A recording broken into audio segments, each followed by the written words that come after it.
পাবনা এসেছি আর পাবনায় দাওয়াত খাবো না, এটি কোনো কথা হইলি নাকি কন তো ভাই। আজকের এই ভ্লগটা খুবই মজাদার হতে চলেছে বন্ধুরা, কারণ আমার খালাতো ছোট ভাইয়ের নুনু কাটা মানে মুসলমানি আর কি। তো সেই মুসলমানের আয়োজন চলছে আজকে।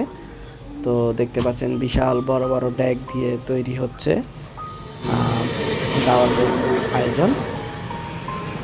তো বন্ধুরা দেখছেন খুবই কষ্ট হয় যখন মাটির চুলায় রান্না হয়, আর ঢাকা শহরে তো গ্যাসে রান্না হয় বেশিরভাগ আমরা দেখেছি, আর দেশ গ্রামে বেশিরভাগ হচ্ছে আপনার খড়ি বা লার্কি দিয়ে রান্না হয়। তো দেখছেন প্রায় 6 মণ ওজনের গরু জবাই করা হয়েছিল। তো সেই গোস্তই মূলত ধোয়ার কাজ চলছে, আর পাশে রয়েছে সেই প্যান্ডেল যেখানেই খাওয়ানো হবে আর কি দুপুরের পরে গিয়ে। তো আজকে হচ্ছে শুক্রবার, আমি যদিও ভিডিওটি আপলোড করছি প্রায় মাসখানেক পরে, কারণ অনেক ব্যস্ততার কারণে সম্ভব হয়নি। তো ভাবলাম আপনাদেরকে একটু দেখানো যাক যে দেশ গ্রামের অনুষ্ঠানগুলো কীরকম হয় আসলে। তো দেখছেন খুবই চমৎকার করে প্যান্ডেল করা হয়েছে, মনে হচ্ছে আমার বিয়ে আর কি। তো দেখছেন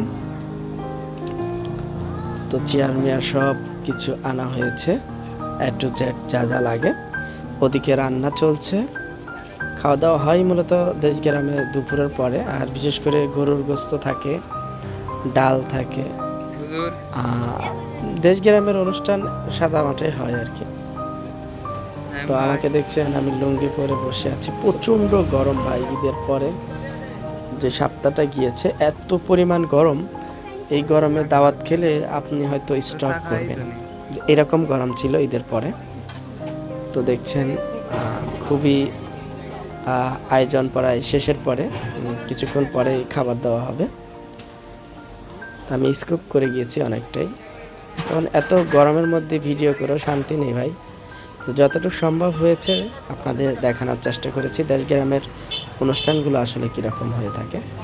তো দেখছেন আমরা সবাই মোটামুটি নামাজ টামাজ শেষ করে এসে চেয়ার টেবিলে বসে গেছি।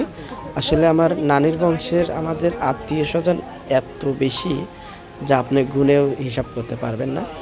পুরো এরকম প্যান্ডেল যদি 4-5 বার বসাই তারপরও মনে করেন যে শেষ হবে না আর কি খাওয়ানো।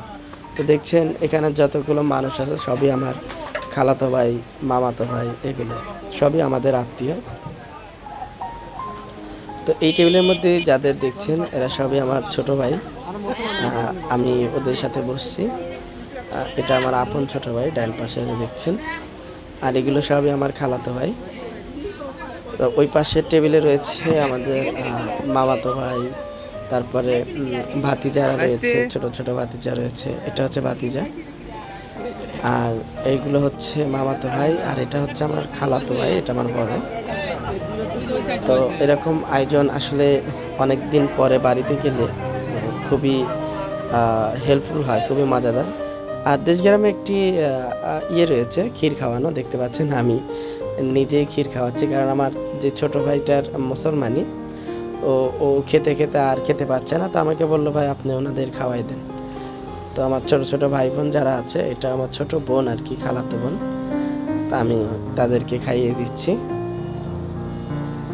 এত পরিমাণ গরম, স্ট্যান্ড ফ্যান আনা হয়েছে, যদিও স্ট্যান্ড ফ্যান না হলে খাওয়া দাওয়া মুশকিল, সেগুলো সবই প্যান্ডেলের ভিতরে নিয়ে আসা হয়েছে। দেখতে পাচ্ছেন জায়গায় জায়গায় কিন্তু স্ট্যান্ড ফ্যান দেওয়া হয়েছে, কারণ এত গরমে আপনি খেয়ে শান্তি পাবেন না, অশান্তিতে থাকবেন, যে পরিমাণ গরম পড়েছিল। তো বন্ধুরা পাবনার ভিডিওগুলো আসলে খুবই মিস করা হচ্ছে আমার কাছে, কারণ আমি দীর্ঘ 7 বছর পরে গিয়েছিলাম পাবনাতে, সেভাবে সময় কাটাতে পারিনি প্রচণ্ড গরমের কারণে। আমার পিছে দেখতে পাচ্ছেন এটা আমার খালাতো ভাই। তা আল্লাহ হাফেজ, দেখা হবে নতুন ভিডিওতে, হ্যাঁ।